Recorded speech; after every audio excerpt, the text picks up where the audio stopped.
বন্ধুরা রান্না বান্না কোন সকালে হয়ে যায়। আর আজকে দুপুরে লাঞ্চ মেনুটা শেয়ার করছি। দেখুন কখন কটা বাজে দিদি?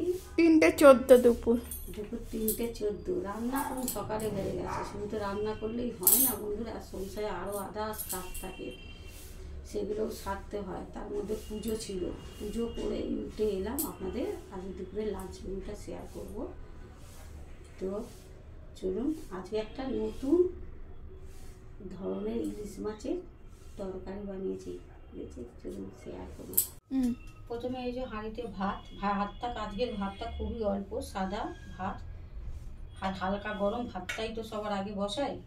আর এইদিকে আছে কালকের একটা বাসি ভাত, ওটাও খেয়ে নেবো, গরম করেছি। আর এদিকে আছে পালং শাকের ফ্রাই করেছি কুমড়ো বেগুন দিয়ে, বুঝেছেন। আর ইয়েতে দিয়েছি, ফোড়নে দিয়েছি কাঁচা লঙ্কা, কালো জিরে, নুন, হলুদ আর একটু গোলমরিচের গুঁড়ো দেওয়া আছে।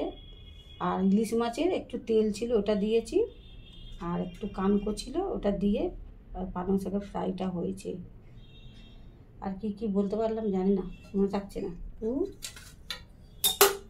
আর এদিকে এই যে নতুন ধরনের ইলিশ মাছের একটা ঝোল বানিয়েছি। দেখুন কি দিয়েছি, দেখুন খালি কুমড়ো, আলু, বেগুন, টমেটো, ধনে পাতা, বুঝেছেন। আর ফোড়নে দিয়েছি কালো জিরে আর কাঁচা লঙ্কা চিড়ে, আর নুন আর হলুদ। আর এটা সর্ষের তেলে বানিয়েছি।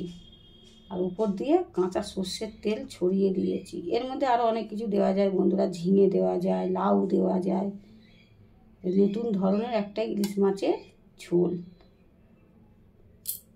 তো দারুণ জোর দিয়েছে বন্ধুরা, কারণ সকাল থেকে তো চা বিস্কুট ছাড়া কিছুই খাই না। আর কতটা বেলা হলো দেখুন। তো শুভ দুপুর বন্ধুরা, আপনারা সকলেই ভালো থাকুন, সুস্থ থাকুন, অবশ্যই সাবধানে থাকুন। আর এই বান্ধবীটার একটু পাশে থাকুন। টাটা।